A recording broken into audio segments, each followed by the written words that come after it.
Greetings, Cap fans, and welcome to episode 222 of the Captain America Comic Book Fans Podcast. Hey, it's Rick Urbanus, and I am your host. I've got a co host. His name is Bob Lucius. Oh, Bob. In Birmingham, they love the governor. Boo, boo, boo. We all did what we could do. Now, Watergate does not bother me. Does your conscience bother you? Tell the truth. I should know who sings this, Rick, but it escapes me. I've heard it a million times. Sweet home Alabama. Oh, right. Is that Leonard Skinner or Skinner. yeah, or is it that? Skinner. Yeah, Leonard Skinner. Right. Yeah. All Do you right. this was a big hit for Leonard Skinner. It was on their second album. And this song actually reached number 8 on the Billboard Hot 100 chart. Well, I'll be darned. Any I'll guess be on what darned. year? No idea. Well, that would be 1974, Bob, the same Ni- year Oh, that we're covering today's comic. all right. Okay. What do you know? It's almost like you planned that. I know. What comic are we covering today, Bob? I don't know. It's some Captain America one. I think. What is Yeah. it? 175, Captain 170. America Yeah, something like that. 175. Actually, it's Mm, Captain America and the Falcon right. Yeah. 175. Yes, Yeah. which is Secret Empire Part 6, which came out in 1974. But why, other than the year, Bob, why did I pick that particular song? Ooh, well, Because it's about Alabama? is it about George Wallace? No, is it about the White House Could in be. Watergate? Yeah. Why does Yeah. that tie in, Bob, with what's going on? Well, we know that here on the cover, we have the White House itself portrayed. So we got that going on, right? And we know that this story is loosely based some of the characters, some of the stories on that. What is it? The plumbers, right? Remember the plumbers, the folks that Hmm. worked in the Nixon White House to spy on through wiretapping and through break-ins of at the Watergate Hotel of the DNC headquarters. Indeed. Yeah, so we're going to be getting into that story that did take place during a very scandalous time in our country. And, it's interesting because the story is written by Steve Englehart. And we had Steve on the show way back in episode 52. Highly recommend people check that out because we did get into many things about Steve's run on Captain America. None any less important than the Secret Empire story. And so he did talk about uh, yes, the details of the climatic ending of this particular story we're going to cover today. So I don't want to spoil it for anybody, but yeah, we'll check out episode 52. Highly recommend it. Man, Fascinating it story. was a great interview. It was definitely one of my favorites in the years that we've been together. Was our time with Steve, getting a chance to pick his brain, hear the thoughts behind the story. I was just wowed by the experience. So, yeah, check it out, folks. Now, Bob, when people are listening to this when it came out, this comes out on Wednesday, January 8th. Happy New Year, by the way. Oh, thank you. But you recently came back from your holiday cruise slash birthday cruise with 18 members of your wife's family. How did it go? Did you have a good time? I see you got a little Uh, bit of a tan. yeah, I got some sun, which was nice. I appreciate that. It was an experience. I used to take my dad out. Well, my mom and dad would come visit me where I was stationed in the Marine Corps, and I would always take them out for some local food, right? And my dad always had a Yeah, so saying. your dad would say, "That's interesting," No, right? no, no, no, no, no. I would take them out for food. So, for example, I took them out for fish tacos in San Diego when I was stationed there, and I would say, Dad, how'd you enjoy the fish tacos? And he'd say, well, it was different. Yeah. All right. Yes. Right. Yeah. So that was basically my take on the. It was different. It was different. So we've been on cruises before. It was a lot of fun. It's Casey really enjoyed being around her family, and my son, who's just turned 15, was around his cousins and their significant others or their boyfriends and girlfriends, and just an opportunity because he doesn't get very, very often to spend, quality time with them or with his grandparents for that matter. So it is nice. And we spent most of the day by ourselves, but only had to meet up really mandatorily for dinner at night. And so it was a good experience with Now, some that's the some some best lows. part of the cruise is that people can go their separate ways. Yes, There's something for everybody, right? Like if there you are is. into Yes, shows, if you're into gambling, if you're juggling. into, Yeah, doing going to the library, if you want to sit by the pool, you want to go to the sauna, like there's yeah, something for everybody. And then I'll meet you at dinner. I right. love that. That's just it, right? As long as you make it back to the ship on time, you are good to go.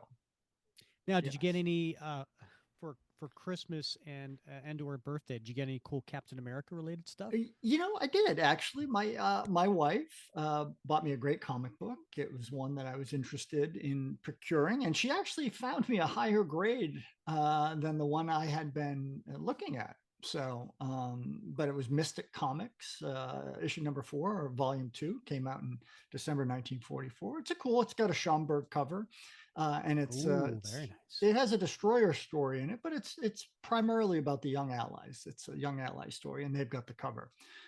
So I'm very, very pleased that she tracked that down for me, and like I said, found me a great grade. And then she got me a cool Garmin First Avenger Captain America watch because she knew that I was going to try to get into a little better shape this year, do a little self care, and she thought this could help me out. Just keep track of my steps and all that sort of stuff. And the cool thing about it is every time you accomplish a challenge, a little Captain America animation comes out to congratulate you. So it's kind of neat. So yeah, That's so yeah, cool. a lot of fun. How about yourself, Very Rick? thoughtful. Yeah, I got a few Captain America related things. Not a ton this year. I did get a Funko Pop. The I think it's Funko Pop 1290. It's the one that comes with a little pin. Oh yeah, that's a nice Yeah, one. yeah. I saw that it was like on like really like discount on Amazon. Yeah. So I sent that as a link as a, it was like here's a Uh-huh. cheap gift you can get me that I appreciate. So I got Yeah. that. Um, and my Secret Santa. So in my wife's side of the family, we do Secret Santas, and my Secret Santa got me a Captain America doormat. Okay. So and I think it's the shield, right? Yeah. And in all its glory, and you put it in front of your door, and I'm like, I don't want to wipe my feet on that. Well, God, that seems wrong somehow. It does. It Yes. does. Right. It seems wrong. Yeah. Um, and I'm not quite sure where my wife will let me put that in the house.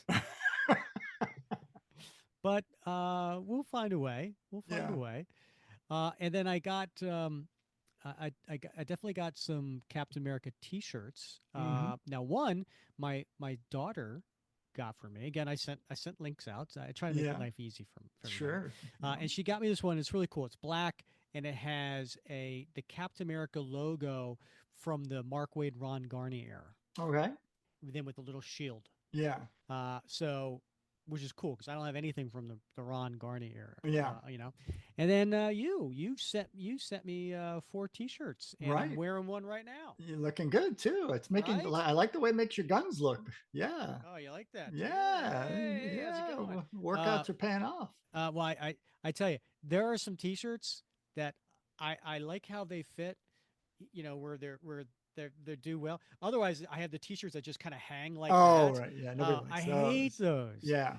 Right? And then, Yeah. but I also realize how much weight I have to lose because it's also fitting me very well around the middle. So thanks for that, Bob. Yeah. Well, I yeah. have a daily reminder There now you of go. Yeah. should I eat that? I don't think so. You'll But grow you know what's into it. really cool about this one I'm wearing? If You you can wear look it at to a biker bar. well, that's true. Yeah. But when you look at this design is actually from Elliot R. Brown, Right. who is the legendary technical um, artist Right. who did Right. all those great sketches of various things. And we, by the way, if you check him out, we've had him on the show, episode 195.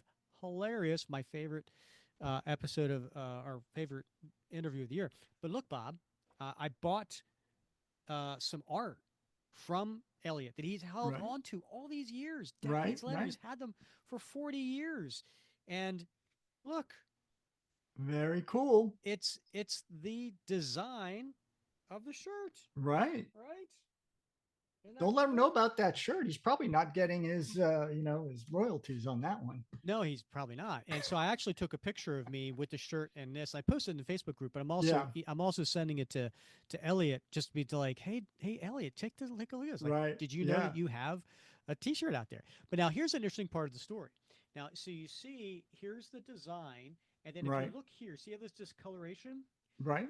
Yeah, these are actually stats on top of the original art because this part, and this part were um, originally when Elliot drew this, he drew it. He's like, well, Cap's got to have a really fast bike, so he drew one of the fastest bike at the time, which was Japanese. And Jim Shooter saw it and goes, Cap can't drive a No. Japanese bike. And Yeah. so he had to change parts of the bike to make it A an Harley. American. Yeah, right. Yeah. So My I think goodness. it went from a Kawasaki to a Yeah. Harley. Anyway, Right. check out that interview, right? Yeah. So episode 195, Elliot talks about that and a bunch of other things. But anyway, I thought that was really cool. So this is now one of my favorite T-shirts because I actually own the art to it. All right. Well, I can't wait to see you in all those t-shirts, Rick. I will. I will wear them at various Yeah. episodes. Three of the four T-shirts you gave me have a theme. They do. They do. It's something that we talk about quite a bit in the podcast. Something that you some would say obsess about. Uh, Yes, and that would be Cap's motorcycle, that's right, right? and particularly the exhaust from Cap's motorcycle. Yes. Well, as we all know in last episode, Bob, during that's going to be one of Cap's New Year's resolutions is to look into an electronic one. So Yeah, yeah. cut back on those emissions. Cut back on those emissions. Yes. Awesome. Well, good. I'm glad you had a happy holiday. Had a chance to spend time with your kids. They had a chance to come home, but it was together, and that it was filled with mirth. I hope. Yeah. Wasn't that one of the things that the wise men brought to Jesus? Was it Mirth. Yeah, I love gold, that word. It's such a gold, happy word. incense, and mirth? And mirth. Yeah. um, yeah. The other thing too, now that we're in the new year, so I wanted to finally reveal, announce, we do have a new way for our supporters of the show to continue because Spotify listener, I can't remember what it was called. It was a way for people could sign up to donate and become a patron of the show. Well, they canceled and they cut it out as of January 2nd. So anyone who was a supporter of the show, it, their account was canceled as of January 2nd. So no more. Um, and I did a lot of research over the holidays and talked to a lot of people. And, there was one of people, a lot of people told me like, you should go Patreon, or something similar to that. And, one of the things about gets people to be a supporter or like a patron is because you get to listen to specific episodes, that only subscribers can listen to. And I really felt like that wasn't the way I wanted to go, right? I mean, the world needs more Captain Americas, and I didn't think it. I didn't think restricting episodes would be a very Cap thing to do. So I went with a website, and it's called Buy Me a Coffee. So buymeacoffee.com, and then started a page on there. So it is buymeacoffee.com/cap comic fans. And you can go to that webpage and you can support the show. You can make a one time donation, which is, of course, extremely appreciated, or you can become a member. And we have two different tiers, right? So we have a $5 a month tier, which is called our Shield Slinger. And what you get if you are a shield slinger is a whole bunch of perks, right? So if you're on our Facebook page, you no longer have to wait to get your posts approved. You're automatically approved. You are automatically entered into our contests. You also get to submit a question for our guests, which we have monthly. So that's really cool offer right there. And then I think the big one is the what would Cap do challenge coin, right? So if you um, are a member and you do three after 3 months, we will send out this very limited. We only had 100 of these made. What would Cap do challenge coin, and you can't buy them, so we will send that out to you. And then there's a second tier, and this is called the Super Soldier tier. And so this one is $10 a month, and you get all those perks. Plus, you get to be a guest on the show once a year, and you get to call the shots. You get to call what the topic of the show is going to be. Now, that one is limited. I limit it to only maximum 10 people can sign up for that. And so once those are done, they're done. And then, but you can still support as a shield slinger. So and you can also another option, a cool option is you can either do it monthly or you could do just do an annual and just pay annually. And if you do that, of course, you'll get the challenge coin mailed out to you right away. Anyway, buymeacoffee.com/cap comic fans if you want to support the show.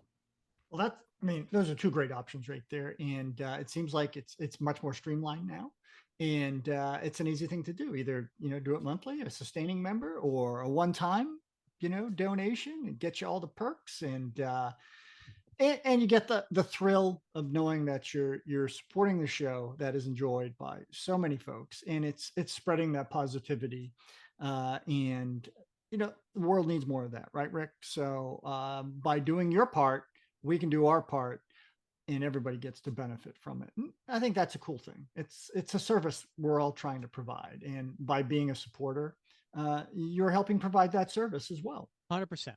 Yep. And thank you. Thank you to all of the people who have supported us over the years, um, and the people who continue to support us, and our new supporters, because without you, it'd be really hard for us to continue to do this show.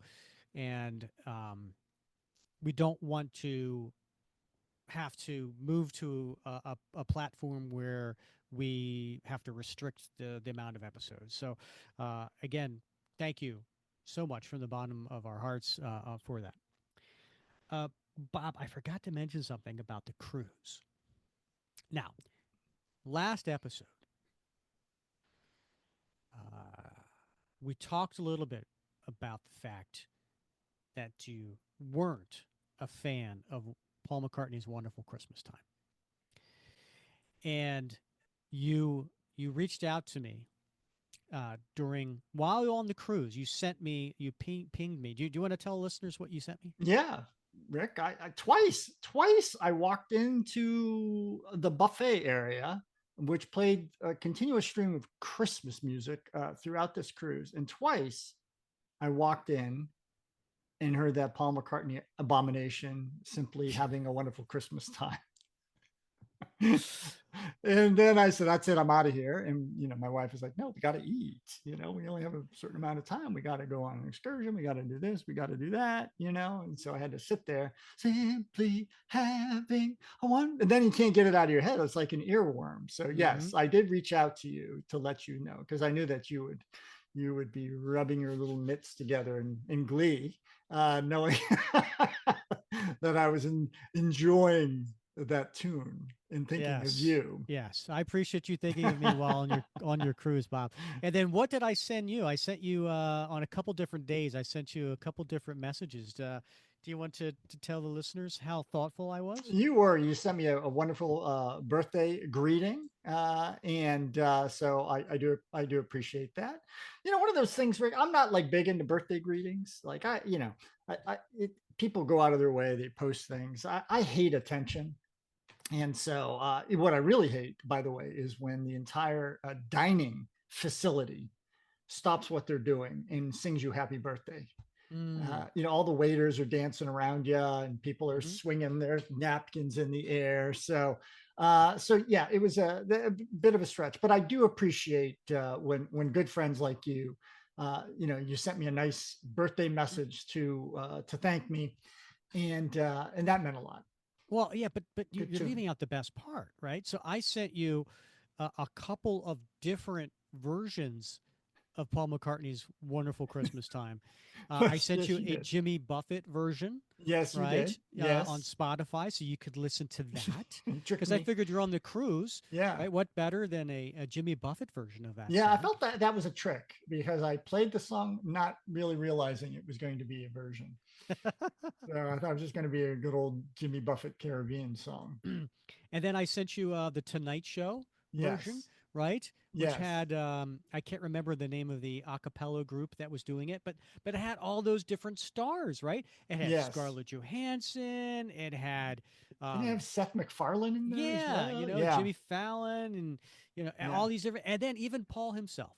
Yes. Sir Paul McCartney showed up and did a little bit, Took the all those time. different blocks that show up in the, Right. Yeah. It yeah, was like what? I thought that was thoughtful of me to send that to you on your birthday. yeah, I appreciate that. Yeah. It's the one that meant the most. All right, Bob, should we get to today's comic? Yeah, we have to. We have to. People are waiting. This episode is brought to you by Indeed. We're driven by the search for better, but when it comes to hiring, the best way to search for a candidate isn't to search at all. Don't search, match with Indeed. Use Indeed for scheduling, screening, and messaging so you can connect with candidates faster. Listeners of this show will get a $75 sponsored job credit to get your jobs more visibility at Indeed.com/SBO. Terms and conditions apply. Sergeant and Mr. Smith, you're gonna love this house. Bunk beds in a closet? There's no field manual for finding the right home. But when you do, USAA Homeowners Insurance can help protect it the right way. Restrictions apply. All right, so I have here in my spinner rack. There we go. It is Captain America 175. I'm sorry, Captain America and the Falcon 175. And like you mentioned, it is an image of Cap on the lawn of the White House. And do you want to take our listeners through the cover? Sure. So it is taking place on the front lawn of the White House.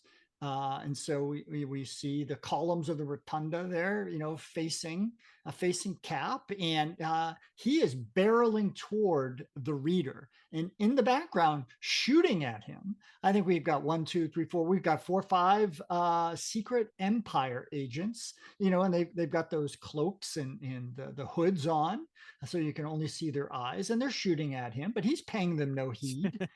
Right? He is barreling toward Moonstone, and he's got his right arm up and basically barreling into Moonstone's torso with his right arm, and his left arm is extended out with his shield elevated. And he's got a look of fury on him and determination.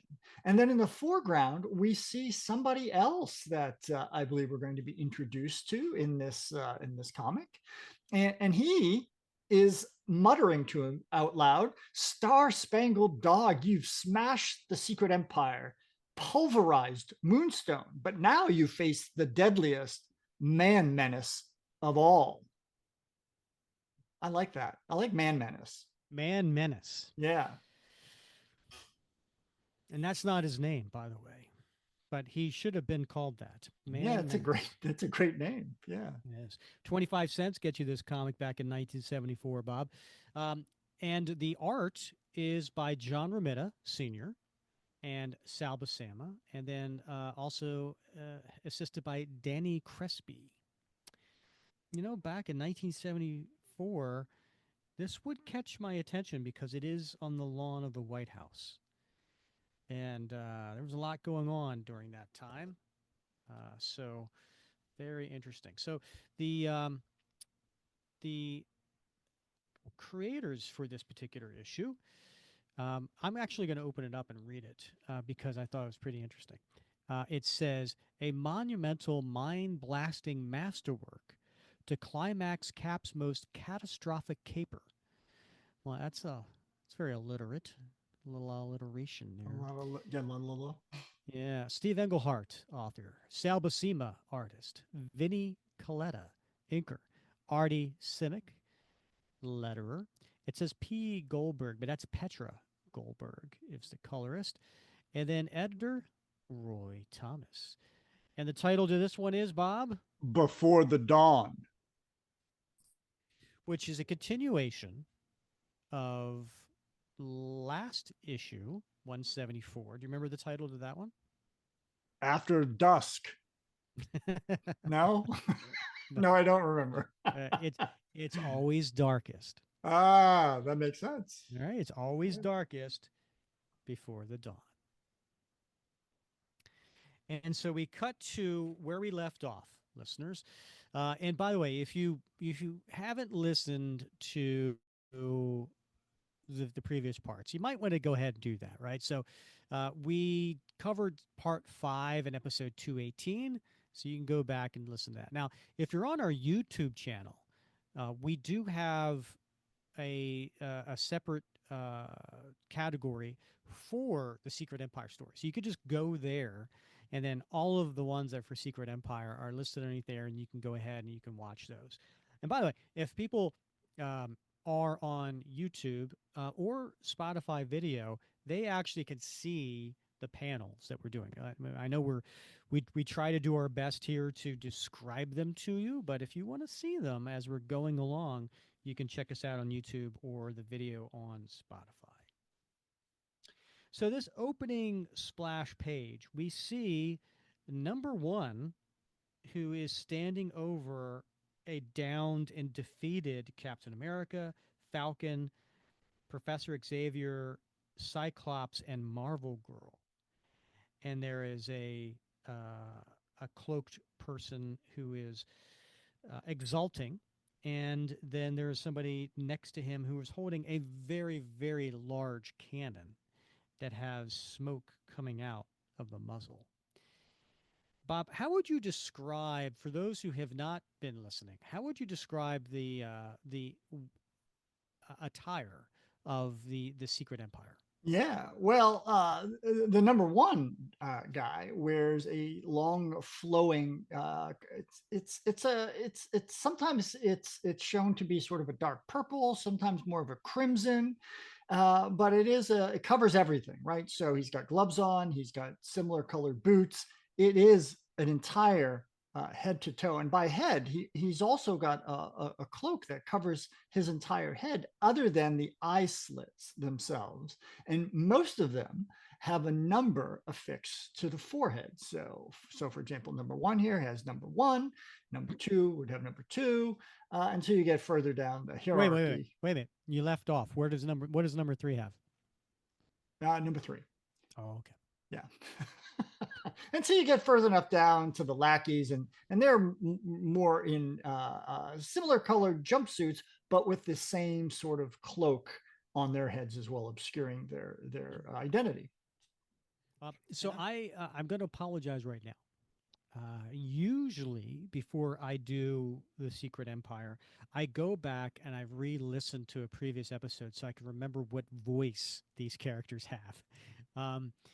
I think I have most of them down, but I can't remember the voice I gave number 1. I think it was like, "Hey guys." Hey guys, how's it going? So Captain America and the Falcon joined forces with No, that's similar. That rings a bell. But oh, okay. let's just go with what feels right. So Captain America and the Falcon joined forces with the mutant X-Men to destroy the Secret Empire, eh?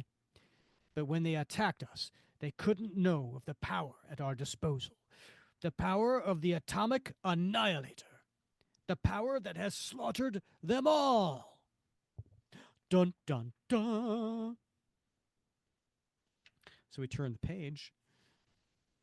The mysterious number one, maximum leader of the secret empire, raves on, but we don't have to listen.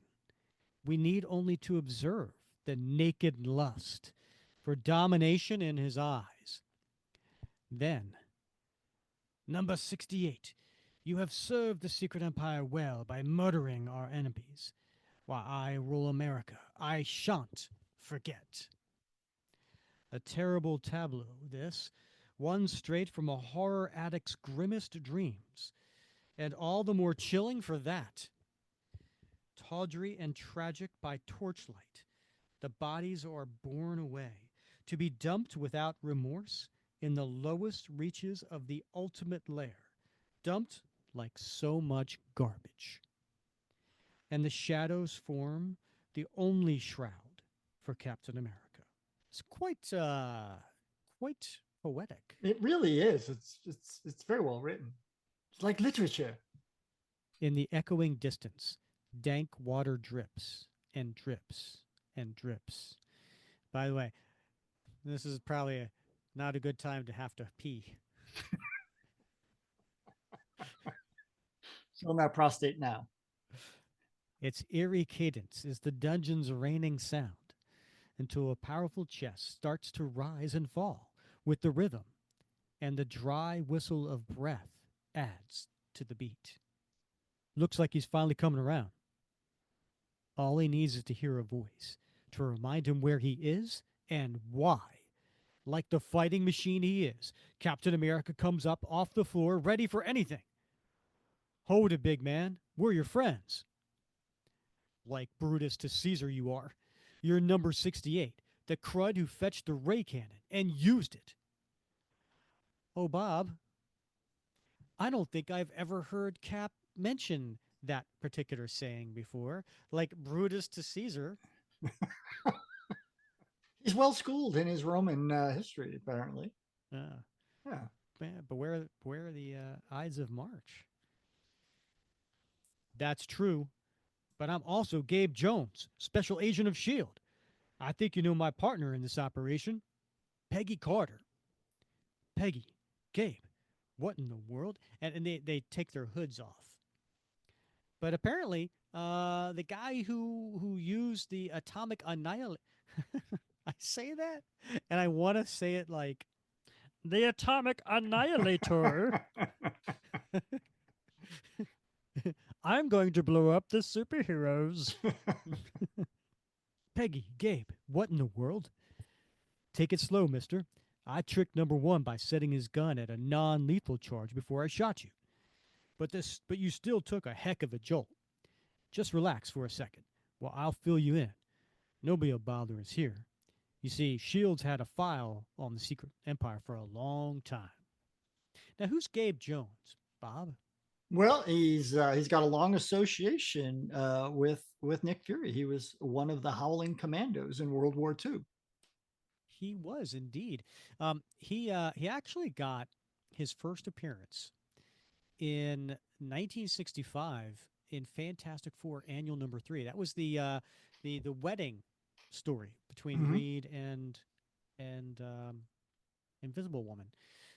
And so, but then he was in Strange Tales with Nick Fury, starting in 137, and was there for 6 issues in 1965 and early 1966 before he did a story in Tales to Astonish 83, which we are about to reference. They, like AIM, were originally an arm of Hydra, and like AIM, they soon broke away from the big boys to try to conquer the world on their own. But they were third stringers. Then, their agent, Boomerang, had his first mission aborted by the Hulk. When did that take place, Bob? That was in Tales to Astonish 81 to 82. And that led to their downfall. Their old number one took control of the Submariner's mind. To have him whop the Hulk, well, Naturally, Namor and the Jolly Green Giant never set eyes on each other. But number one was so afraid the Hulk would want a revenge on him, he set a bomb for the monster and blew himself up by mistake. Nifty, huh? And while all that was going on, the other members of the Empire were getting by with one of their own, a power hungry type named Number 9.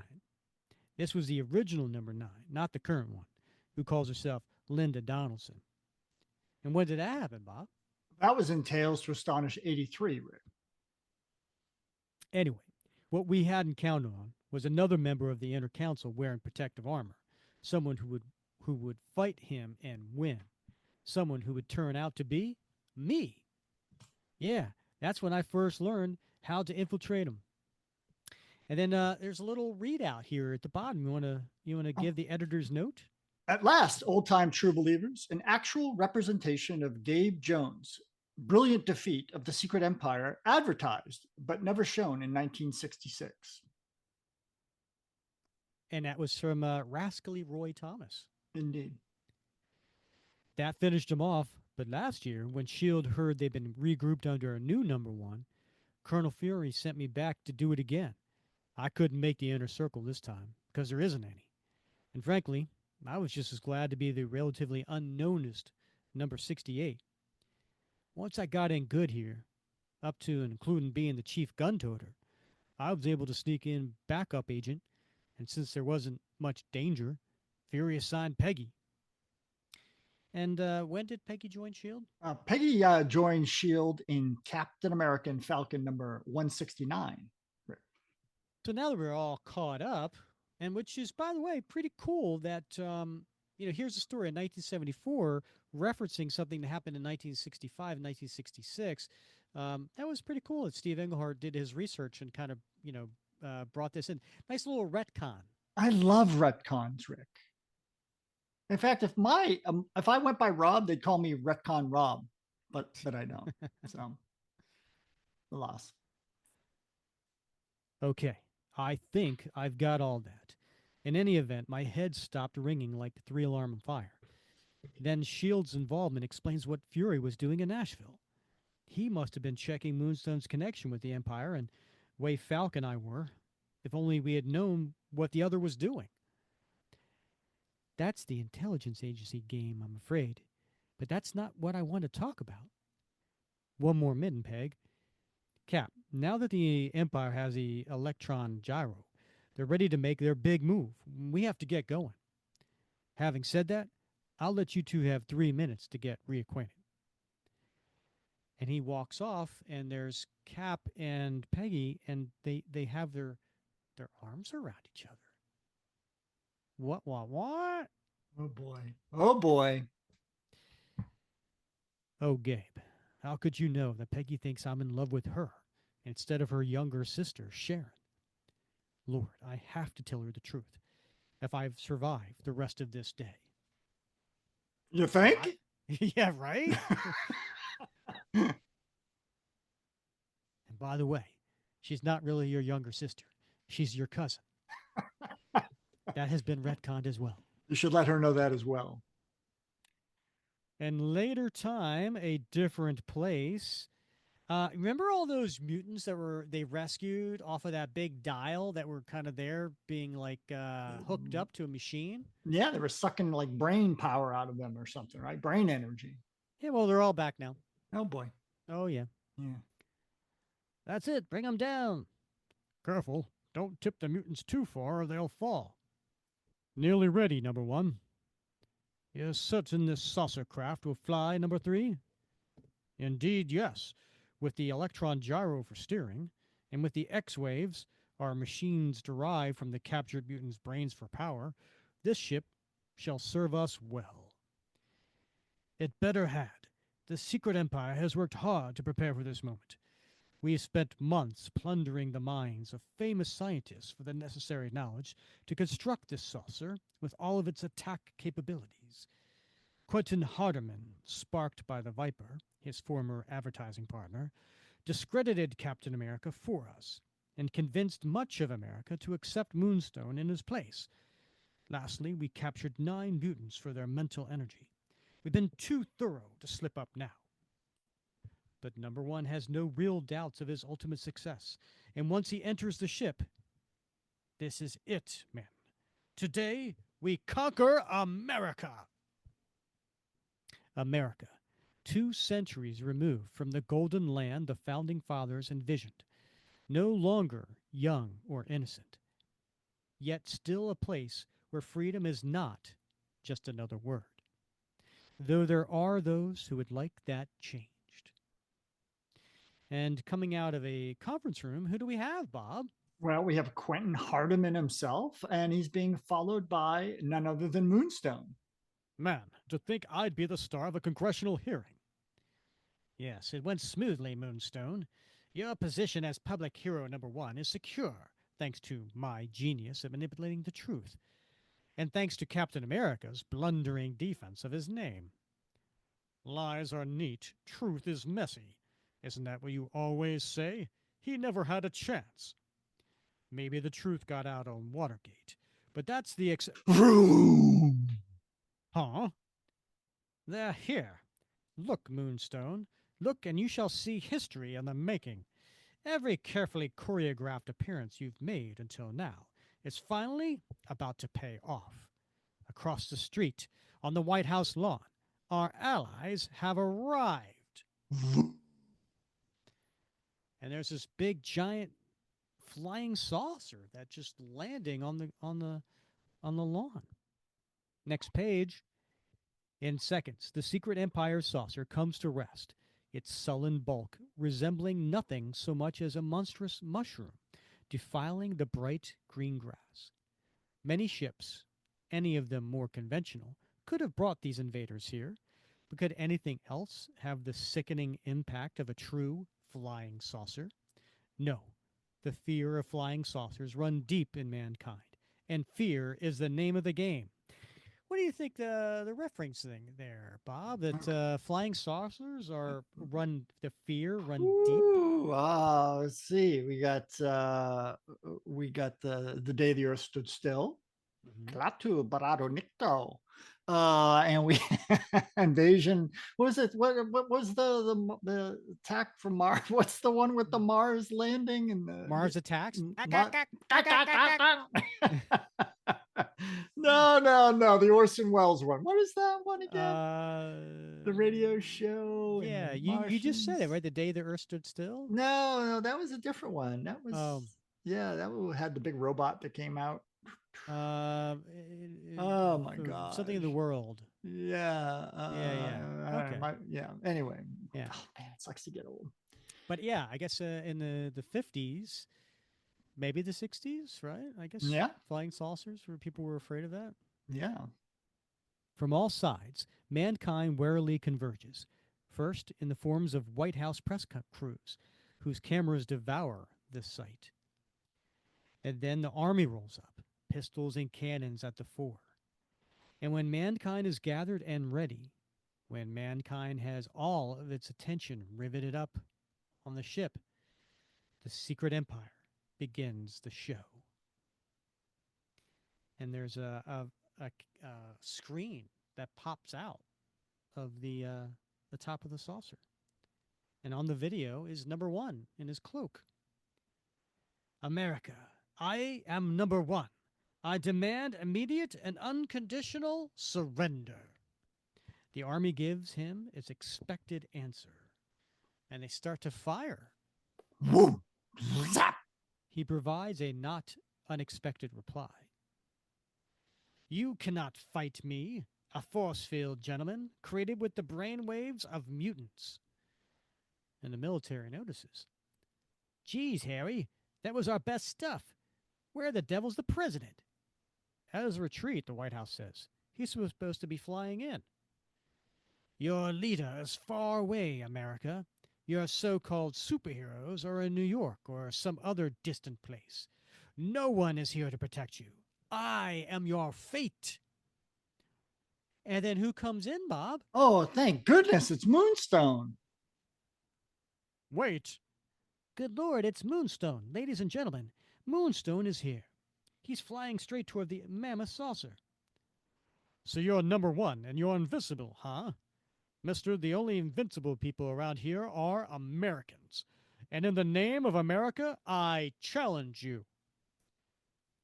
All right, hero. I'll meet you on your level. Face number 2, the marshal of my warrior squad. Discover which of you is invincible. And number 2 comes out. What's he look like, Bob? He's an odd looking fellow, Rick. You know, he's sort of got brown coveralls on with sort of an olive drab green shirt under it, big old gloves. He's a big man. He's a big man, but he's got he almost looks like the Count of Monte Cristo. He's got a metal helmet that covers his entire head and also his upper shoulder area. So yeah, he. We don't know who it is under that helmet, of course, but he does look like a bad mamma jamma. Hmm. Now I want a Monte Cristo.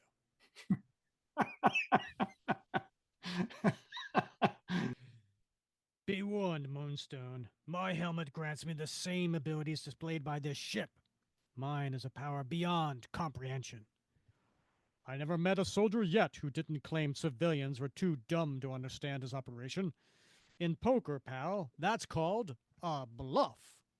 And he comes racing toward him, and I turn the page, and it is a big noise. Toom! And I'm not buying. The reporters are watching all of this. Moonstone strikes the invader hard. They're mixing it up, and Moonstone, no, something's wrong. Number 2 grabs Moonstone uniform and rears back. He's throwing his punch. Badoo! You nullified the abilities I got from the moon rock. My laser beams, my teleportation. Gone, hero, absorbed by my helmet. Now rise. Come inside our saucer, and number 1 shall deliver his conditions for America's surrender. Move, dog. Ladies and gentlemen, this is terrible. But once the 2 men are out of sight inside the saucer, well played, Moonstone. I almost believed you were out of power. You weren't bad either, buddy. Everybody in the country's seen the tin god they've trusted brought to his knees like a child. Now watch this. Back to the reporter with the camera. Ladies and gentlemen, Moonstone is walking out of the saucer now, walking like a man, going his last mile. His next words will give us some idea of how grave a crisis we actually face. My fellow Americans, I must tell you, there is no hope. I have felt the power of the secret empire. I have seen the weaponry contained in the saucer, and I have heard number 1's shockingly perfect plan for our subjugation. Please believe me, we have already been defeated. And then just then, number 1 comes out of the saucer. At this moment, my agents, the sanitation squad, are planting atomic explosives in public places all across America. The nation has 30 minutes to surrender, or I'll order the destruction of every major city. Do not force my hand. Outside the massive ship, the crowds are ashen. Not since the War of 1812 has Washington been invaded, and clearly the invaders are in command. Ah, but inside a moment has arrived. And what do we see, Bob? What we see, Rick, are the heroes. We see Cap and Falcon and Gabe and Peggy. We see Cyclops and Marvel Girl all coming out of that hole that they were in. And Falcon says, "Shoot, Gabe, we were wondering if you were ever going to let us out." "I couldn't make my move till number 1 stepped outside, Falcon. But now we are out, and all of us are fully recovered. So now we put our lives on the line for honor, retribution, and country. There's the master control room." Turn the page. "Let's go get 'em." "What? The treachery!" Call it what you will, but call it fast. The next instant, 6 cyclones strike, and their names are Cyclops, Marvel Girl, Gabe Jones, Peggy Carter, the Falcon, and Captain America. So much for the secret empire's armament. There's still another job here, Cap, and that's the destruction of this machine to leech mutant brains' energy. Professor X couldn't join this fight, but this is for him. That serves our purpose, Cap, and we'll back your play, of course. But now I think the rest of the show is yours. All right. Fat, take these good people and clean out the rat's nest in this ship, including the depowered number 2. Then make somebody tell you where those bombs are being planted. Where are you going, Cap? Outside. And he runs outside, but, who's blocking is right at the doorway is number 1, who's still addressing the crowds. Outside, the lust for domination has left number 1, for it's a lust he is satisfying. Now he rides the warming tide of triumph. That's, I don't know, that's kind of eloquent, a little bit. It is, yeah. It's very well written. You're learning a lot of words here if you're 12 years old. Yeah, but also, I mean, just the way it's written, right? So the lust for domination has left because it's satisfying, and so now he's building on triumph, right? Yeah. And so it's a really interesting way to paint the picture of how number 1 has moved on from trying to attain power, and now he feels like he's gotten it, and he's riding that wave, oblivious to everything that's going on behind him. Right. Yeah. Right. Mark this day, America. Today, the secret empire, the invisible governments turn visible. And Cap just nails him from behind and pushes him out onto the ground, and he lands on top of number 1, who's going face first. The sound of chin meeting dirt is a sound so sweet as to defy description. Suddenly, Captain America's frustrations, his hate, yes, and even his hurt, desert him. Suddenly, at last, he knows peace. We got the bomb sites, partner. We'll get the word to S.H.I.E.L.D., and you see Falcon fly out. He is where he should be, doing what he should be doing. Captain America is fulfilling his heritage. So, the renegade vigilante shows up to join his secret empire friends. Mister, that's the last lie you're ever going to tell about me. And we turn the page, and another page, and it's a giant single panel splash page. Bob, what's going on here? Cap is he just plows into Moonstone's torso, basically lifting him up into the air. I mean, he hits him right with his right shoulder, right in the solar plexus, nailing him, and actually hits him so hard, Rick, that he crashes through a tree, shattering the tree limb, the trunk of the tree. And he hits, and as he says it, he says, "The last lie." And we turn to the next page, and it's a fight. It's a fight between Cap and Moonstone. And as they are fighting, the captions read, "Have you ever stopped to think what makes a fighter? Muscles, of course, play a part. Extraordinary powers from the body, the mind, or a weapon help too. And a record of previous victories over your opponent are a boon. A person with any of these might well consider himself someone to be reckoned with. The man called Moonstone certainly owns all these advantages of statistics, but Captain America has spirit. Captain America has a fighting heart and a fierce pride in the land he's named for, and a cold determination that now, before the television-fed eyes of every American, will vindicate all that he is." And Cap starts to get the upper hand on Moonstone. And that is what makes a fighter. And Cap punches him. Slam! And then he hits him again. Bam! And then he takes the shield and knocks him back. Cut that! And just like that, it's over.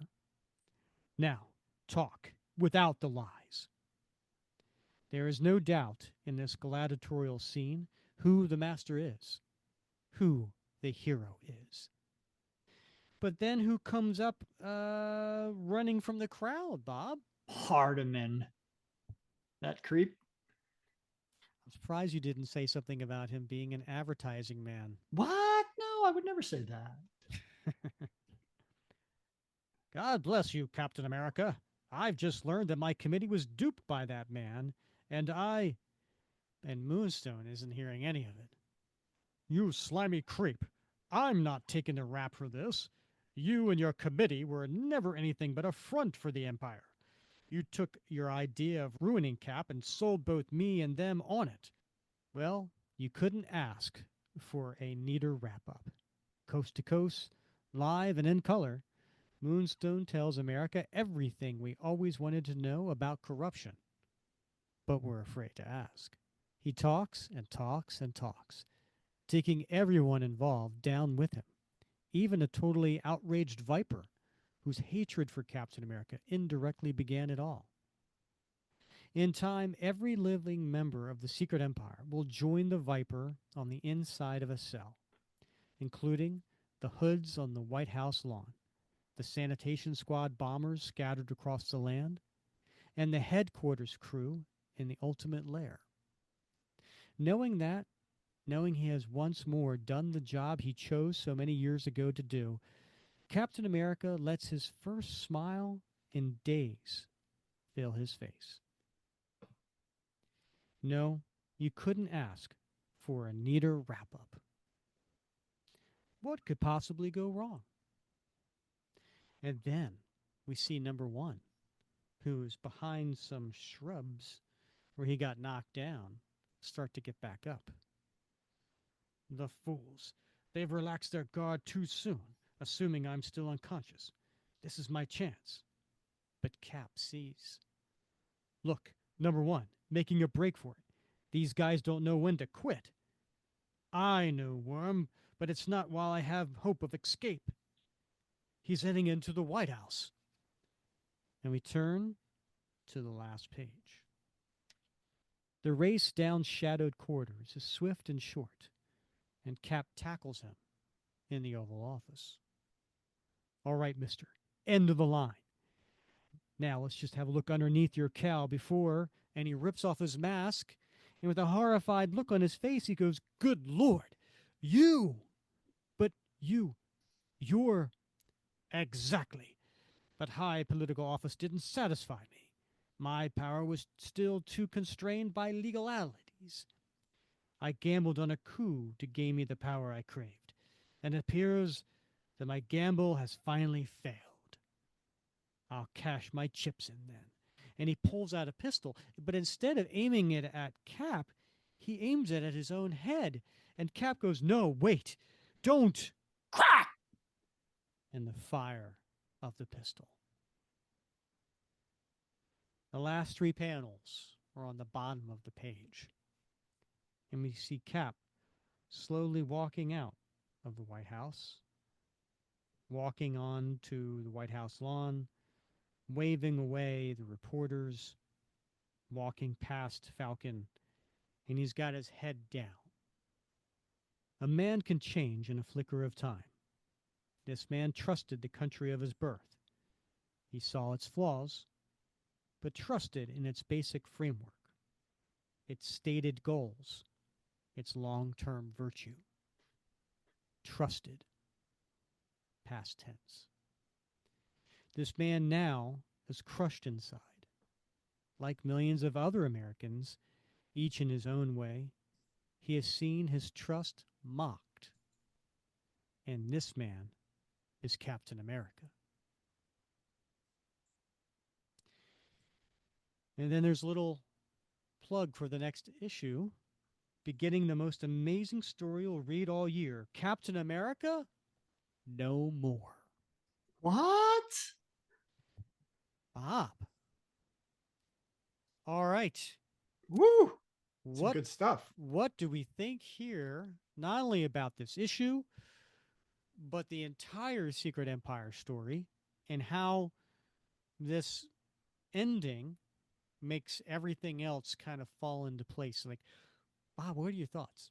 Wow. Well, first of all, I mean, I can only imagine what impact this must have had for readers when they first read this 6 issue arc back in the 70s, right? And back in 74, just as Watergate was unfolding, just as we were, trying to extricate ourselves from the Vietnam War. And there were lots of things going on for example, the Pentagon Papers that showed the duplicity of the federal government.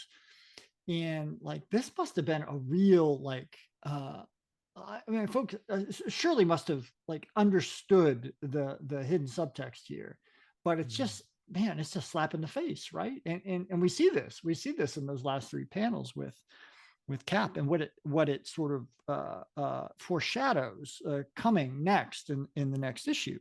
And like, he is suffering. We've talked about this before, this idea of moral injury, where like his trust, his faith in the very structure, the fabric of our nation, right, has been torn asunder now, just as it had for lots of citizens who were reading this book at that time. Yeah, I mean, he actually even points that out, right? It says in the very last panel, it says, like millions of other Americans, each in his own way, he has been seen his trust mocked. Yeah, I think this was a heavy undertaking by Steve Englehart.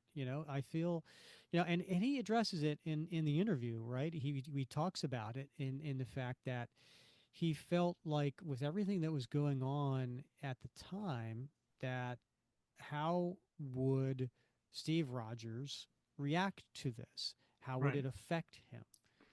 And we don't really see that until next issue, Yeah. right? And we'll get into that as we go into the next story arc, which is where Steve Rogers gives up his Captain America identity in reaction to what happened in this story, and becomes nomad, a man without a country.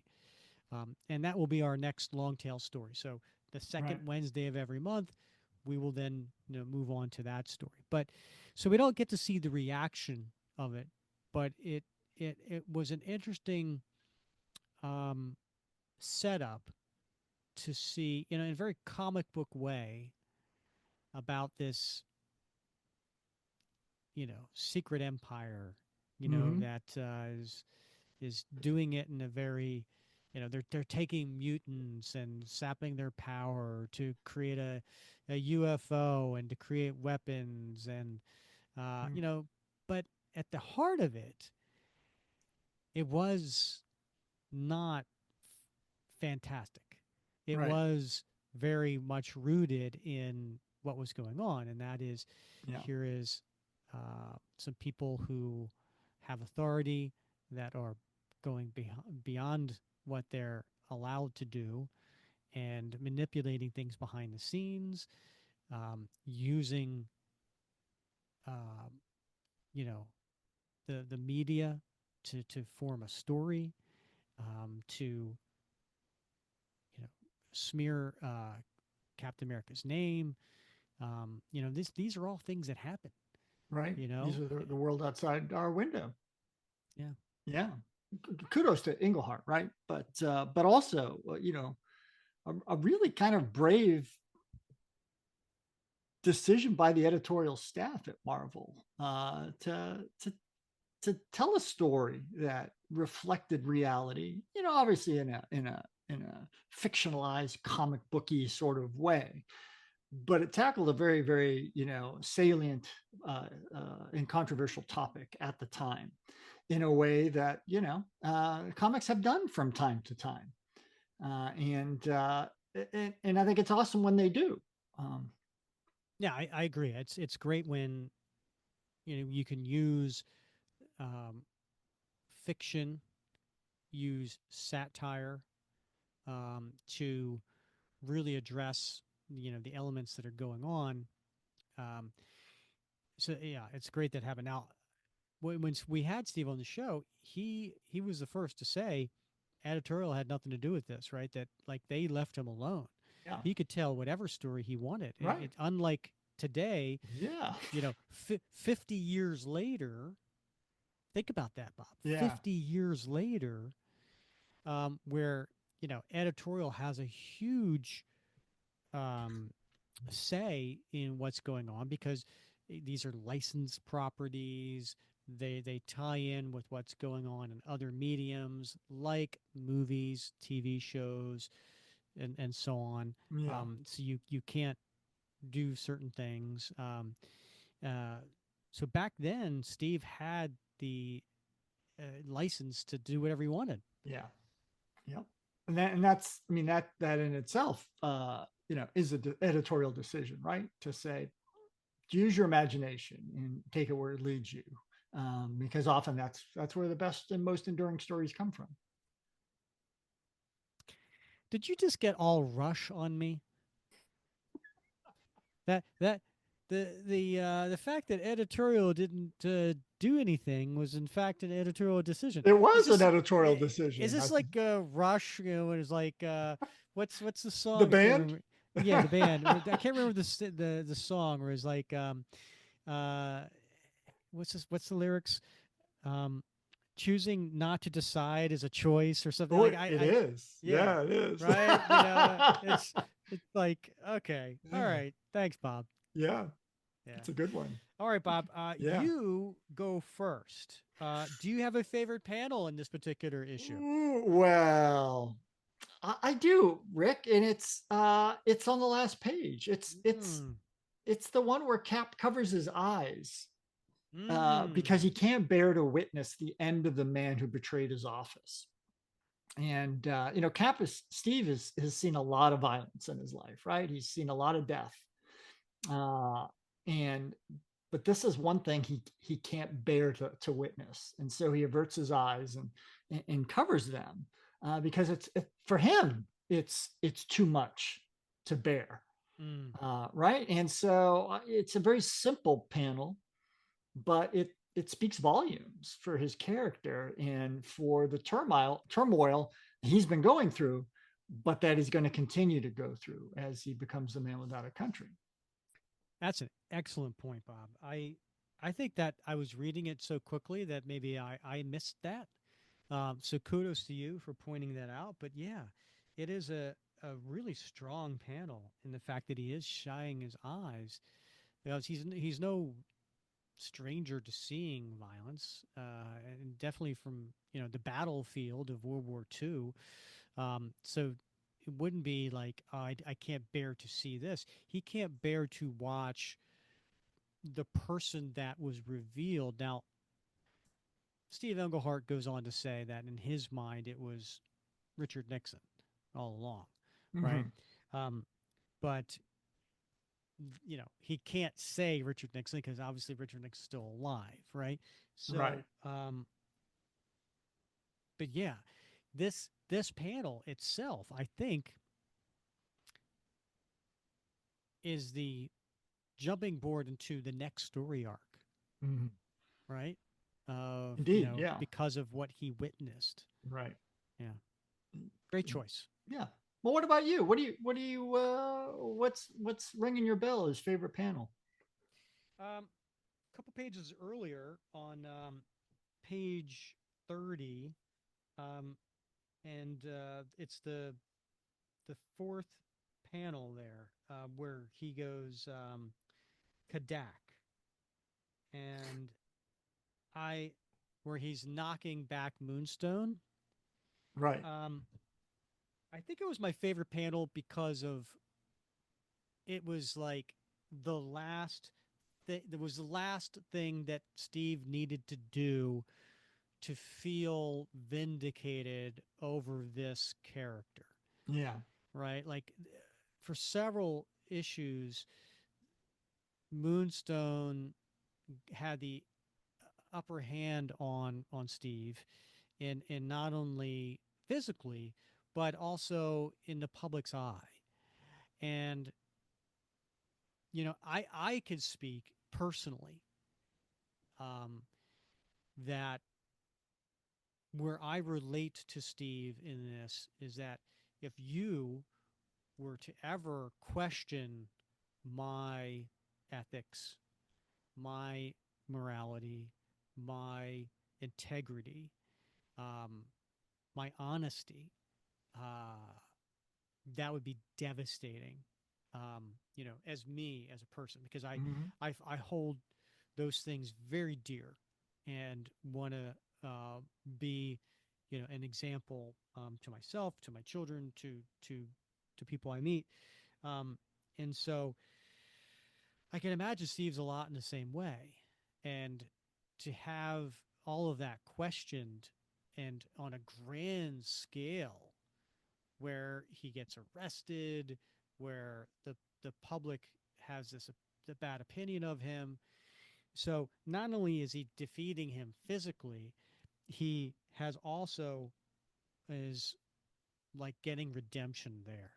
So Mm. so I think this panel, that's why it's my favorite panel. Nice. That's a nice deep read of that. And it just, we got two panels here we're talking about, and it just shows you can read comics at a very surface level, but you can dig deeper in these, right? Because they are, in fact, an art form. There's both writing and the visual art, and both can be read at multiple levels. And so we all get something different out of these things, but we can also get more when we reread them multiple times, right? Because we see things maybe we didn't see before. So I do hope folks who maybe read this a long time ago will pick up this arc and read it again.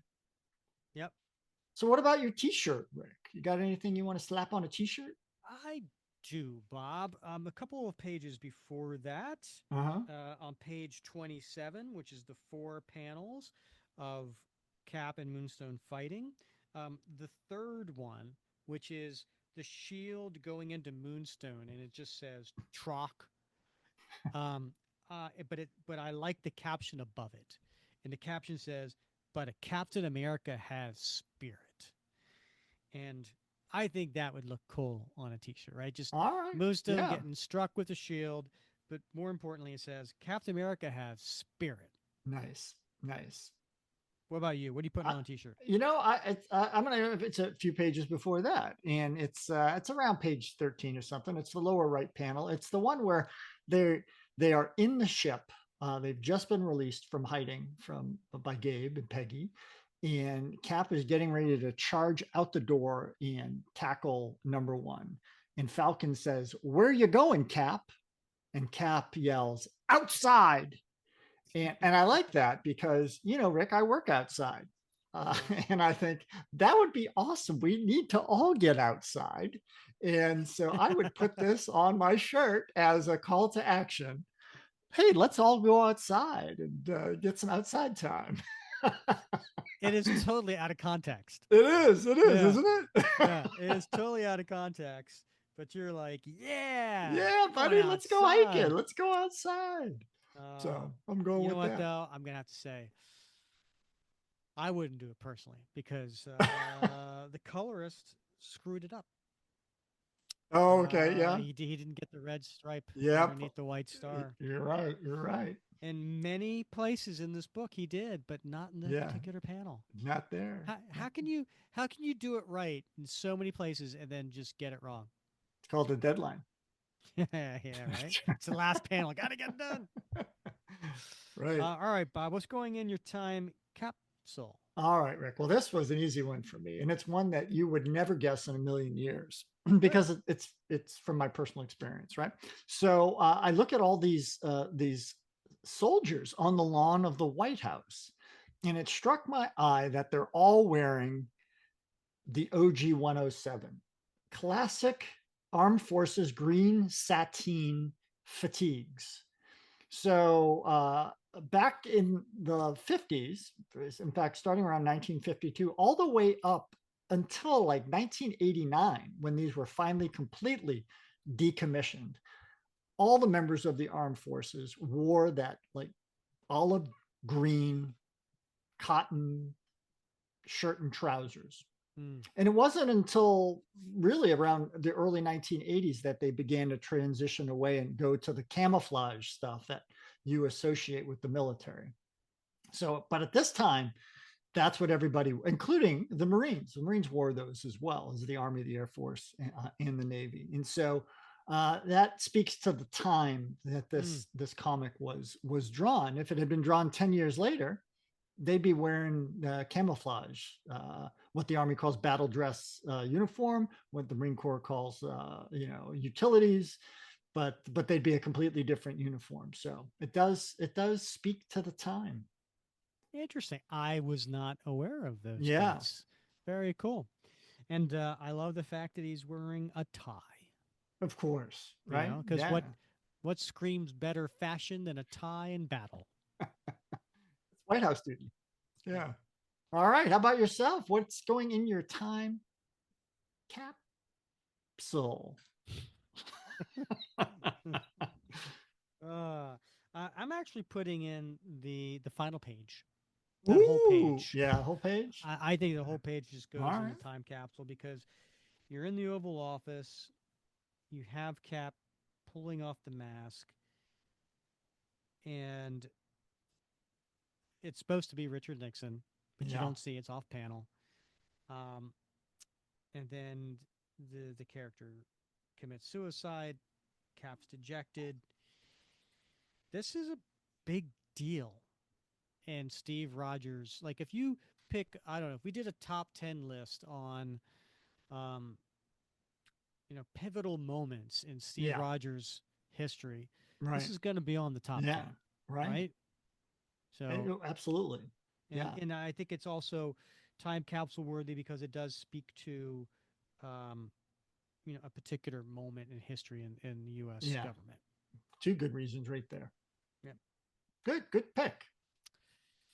All right, Bob. So as I mentioned, we're just picking up where this left off. So come back for episode 227, which is, believe it or not, in 5 weeks from now. And that's when we're going to do Captain America 176, which is Cap becomes Nomad. And that's part one. So we're going to pick that up in our long tail panel by panel drama.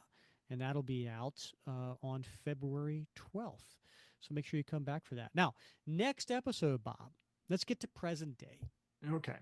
Present day. It is January 8th, if you're listening to this now. So that means a week ago, Sam Wilson, Captain America #1 came out. And probably many of our listeners have had an opportunity to pick that up and read that. And so we're going to cover that panel by panel next episode. So this is going to give everybody at least 2 weeks to pick it up and read it before we take him through panel by panel. So come back next episode 223, Sam Wilson, Captain America #1.